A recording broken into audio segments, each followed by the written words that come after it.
Hi guys, quick update lang sa MonSpace and MS Coins. So there is this new way of earning na nirelease si MonSpace through cryptocurrency called MS Coins. So ang kagandahan dito, we have the privilege and opportunity na masabayan ng isang cryptocurrency at its lowest price at 10 US cents per coin. So this will be available on June 1, and ang kagandahan dito is nagpapamigay si MonSpace ngayon through the affiliate marketing ng free MS Coins. Once you register, starting today, today is May 2, 2017, until May 31, you will be getting 500 free MS Coins sa account mo, in which gaya nga na sinabi ko kanina, on June 1, 2017, the price will be at 10 US cents per coin. And ang kagandahan pa dito is with the 14 to 15 million backup believers or members, existing members na ni MonSpace, this will really dictate the value of the coin.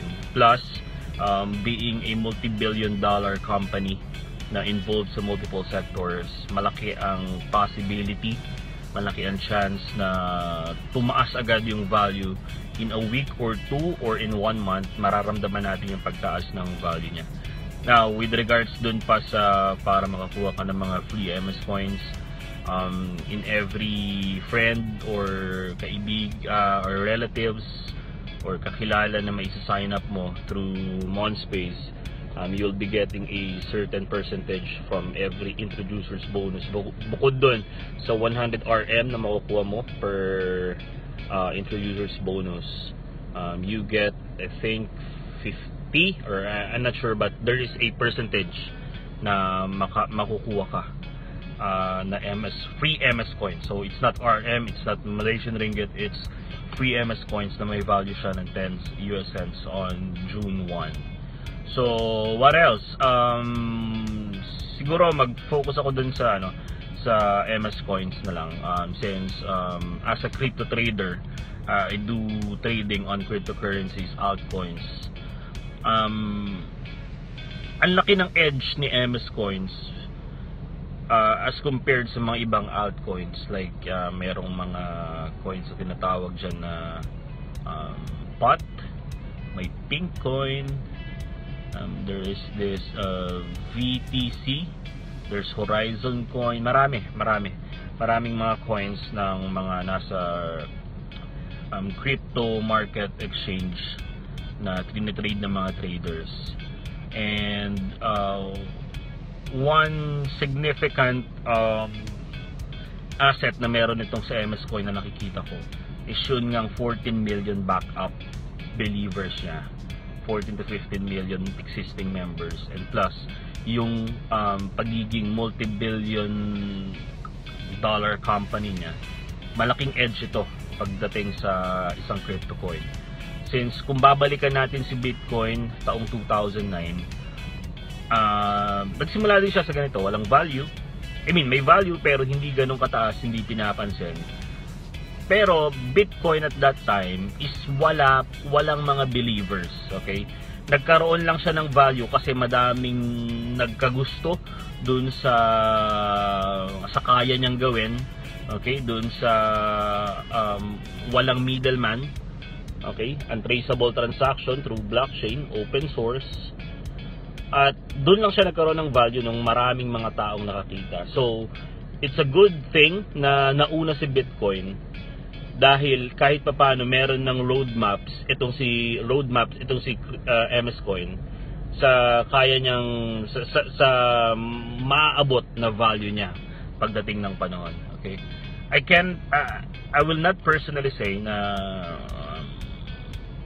mahihigitan ni MS Coin si Bitcoin, kasi nauna na si Bitcoin and the price of Bitcoin today is nasa 72,000-73,000 na per Bitcoin.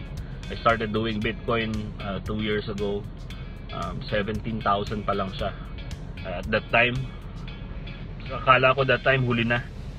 Okay, dahil ang taas na niya eh. From 5 pesos to 7 pesos, biglang naging 17,000. So ilang percent yung naging naging pagtaas ng value niya. Pero by that time, kala ko mataas na. Still, hindi pa rin ako nag-hesitate na bumili ng Bitcoin. So now, hindi nga ako nagkamali. 72 to 73,000 na yung value niya ngayon. So yun yung maganda. Meron nang sinusundan itong mga cryptocurrencies in which lahat naman, hindi lang sa MS Coin, yun na ang sinusundan yung track pagdating sa pagkuha ng value. And ang kagandahan nga kay MS Coin, meron na siyang backup believers na 14 to 15 million existing members. Plus, ayun nga, paulit-ulitin ko, multi-billion dollar company, ito si Monspace, na yun kasi ang nagpapapanatag ng loob sa mga traders, sa mga hoarders na tinatawag natin. Hoarders means yung mga nagkikip ng coin na nakikitaan nila ng value. Yun ang nagbibigay ng panatag ng loob sa kanila. Dahil alam nila na itong cryptocurrency nito is hindi lang basta-basta. Okay, hindi lang siya basta-basta ginawa ng kung sino man. This is backed up by company na listed sa OTC markets. Then in the future, I think Datu Sri Jeselai will be going to New York for the Nasdaq official listing ni Monspace. And yun pa lang, yung dalawang klase, yung dalawang asset pa lang na yun, na wala kay Bitcoin pero na manage ni Bitcoin tumaas ng todo. How much more this time si MS Coin na 5 pesos pa lang ang value niya is meron na siyang asset na dalawa na to. So malaki ang future nitong cryptocurrency such na to like MS Coin. So among other things, sa 7,600 na babayaran mo, well, may kapalit naman yon, 500 product points na pwede mong ipambili ka agad upon encoding. Magkakaroon ka ng 500 product points na pwede mong ipambili ka agad sa e-mall ni Monspace. Ayan, online store yan, pwede mo ipaship yung product. Ang kagandahan pa dyan, ikaw mismo mamimili ng product na gusto mong bilhin. Okay? So it's not like nakakahon ka, ito lang yung package, ito yung bibigay sa'yo. No. So pwede kang mamili. And then also you have an option na after 30 days, pag hindi mo ginalaw yung 500 product points mo, that is worth 6,800 po pala. Pag di mo ginalaw yung 500 product points mo, it will be converted into MS Coins. Ngayon, MS Coins na siya. So hindi na siya platinum chips, MS Coins na siya mako-convert. So yun nga, ang kagandahan nga nun, pag tumaas yung value, benta mo. Now, if you're still confident na tataas pa yung value niya, you just keep it, i-hoard mo siya. Then, pag sobrang taas na, pag ang value na ng 500 MS coins mo, umabot na ng, let's say, 1 million pesos, pwede na siguro. Diba? So, yun ang kagandahan niya. And since magiging trading na ang dating ni MS coins, so, dapat samantalahin natin yung pagkakataon na mababa pa yung presyo, bumili na tayo. Because eventually, pag tumaas na yung value niyan, may mga magbebenta na para kumita sila. So ang mabibili mo ng value ng MS Coin by that time is yung medyo mataas na. Okay? Kasi yun lang magiging available.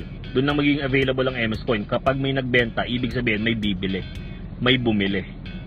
Okay, so wag nating palagpasin yung pagkakataon ngayon na nasa 5 pesos pa lang or 10 cents pa lang ang value ng isang MS Coin. So let's take this opportunity. We are very blessed as a crypto trader.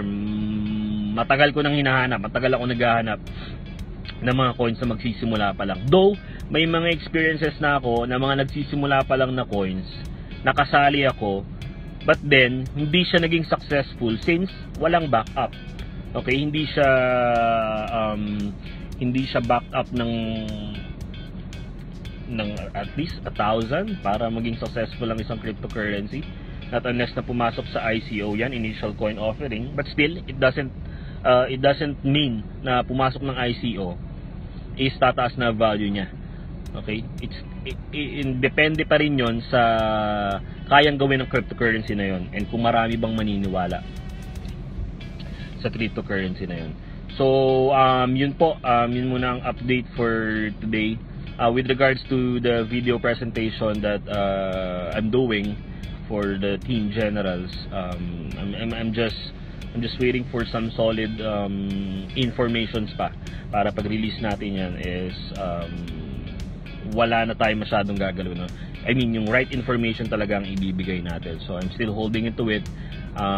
Siguro by mid-month of May to the end, to the last week of May, i-release natin yan before mag-launch si MS Coins.